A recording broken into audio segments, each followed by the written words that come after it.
Hello, everyone, and welcome to Fantasy Wrestling for 2013 through 2014. This season, there's going to be more players than there's ever been. I hope you guys are ready because it's going to be interesting this year. Now, you guys can scroll on down the Facebook page. We got a Facebook group, as you all know. I'm sure this will be posted there, where it actually has a list of the rules for this year. We're all going to pick 20 picks this year. There's at least 8 of us confirmed. I'm sure there's more. It might be up to 10. So you guys are probably going to want to go ahead and prepare with about 200 choices in mind. Why 200 choices? Because other people are going to pick your choices. It's just going to happen. Women, sorry to say, are not for fantasy wrestling. Now, they might be for a different type of fantasy wrestling, but not this kind. So they are not draftable. Sorry to tell you. Let me get into the point system real quick. There are 5 points for a world title win. World titles include the ROH World Title, the WWE title, the WWE World Heavyweight title, the TNA World Heavyweight title, and then there's 2 points carryover for each month the title is held. For the month the title is, or after the month the title is won. So if somebody comes into the season as champ, they get 2 points if they hold it through August. There's 4 points for a title win from these titles. The WWE Intercontinental title, the Dragon Gate USA Open the Freedom Gate title, the TNA X Division title, the ROH World Television title, and they are worth 1 point for each month that they're held. Worth 3 points are the Dragon Gate USA Open the United Gate titles, the WWE Tag Team titles, the ROH World Tag Team titles, TNA Tag Team titles, TNA TV title, and I think that's probably defunct now anyway, the TV title.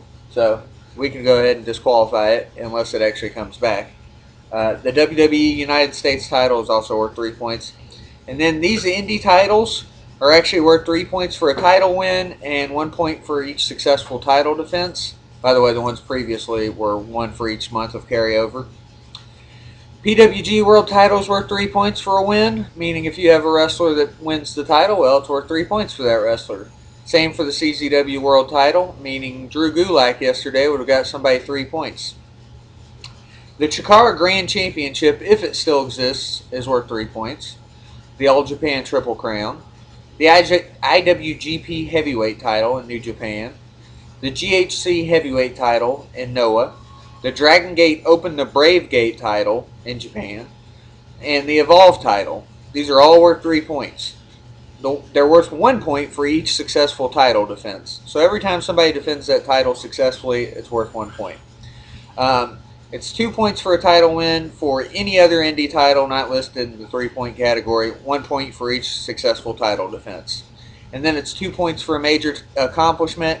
Those include the Battle of LA and PWG, PWG's DDT4 tournament, the Royal Rumble, Money in the Bank, and those are right now are only 2. Yeah, actually, now that TPI is back, that's a 2-pointer as well because it's a big one. These are the 1 point for a major accomplishment, AIW Gauntlet for the gold, the Shamrock Cup, there's a bunch of them by the way, IWA Deep South's Carnage Cup, CZW's Tournament of Death, IWA's King of the Death matches is also, that'd be a point. Shane Shamrock Memorial Cup, there's several of them. I said a Shamrock Cup, there's a different one in St. Louis. We don't give points for things like the Slammies, Wrestler Observer Awards, PWI, that's just too much of somebody's opinion. There's no free agency, but you know, if you guys draft somebody who's injury prone or near retirement, that's on you. Your fault.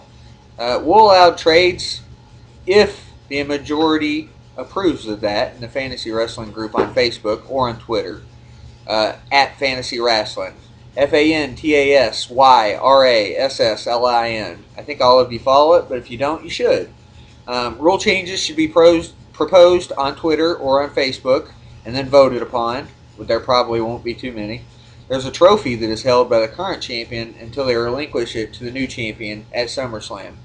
meaning that I will be picking up my trophy at SummerSlam at Chris Mudd's house because that's where our party is this year. John Rodman will be relinquishing his trophy to me, the two-time champion. And I've never come in anything worse than second, just for the record. So good luck with competing against me. The player with the lowest amount of points, Corey, although it really would have been Tyler had he not bailed, like a little bitch, has to pay for the sticker that goes on the trophy for the winner of that year's season. Tyler would have been the one every single year. Big rule here: no hiding points. If you hide points from another player, meaning if a player has points and you know about it and you don't tell them, we're going to disqualify you. And the reason for that is because it's fucked up. I mean, keep it clean, no bullshit. Have fun with it, fuck with each other, post videos like this, harass each other, talk shit, but don't do that. Please, keep it clean. If you do find points for yourself, don't just say, hey, I found points. Link it, source it, treat it like you just wrote a paper and we need some sort of a source, please. I'm lead commissioner, which means I'm going to be working my ass off on every single thing I'm doing. A suggestion for you guys, if you're not yet, get on Twitter and follow Indie Power Rankings. Take the G and the S off the end. It's INDYPOWERRANKIN. I think everybody is following, but if you're not, it's time to do so. It will help you. If you guys have any questions, you're more than welcome to let me know. My email address is phenomenaltld@gmail.com. Same Twitter, phenomenaltld. Yeah, or you can tweet the fantasy account. You guys, I want to have a good year, and I want to kick the shit out of all of you, and I want to take home the trophy again. And yeah, I can't wait for Dr. Death to pick all the ants, for Vic to pick Vampiro again, and somebody should take Vampiro for Vic, as a matter of fact. And yeah, Sean to pick Vader. So you guys have a good day, and I'll be kicking your ass on Sunday right off the bat. See ya.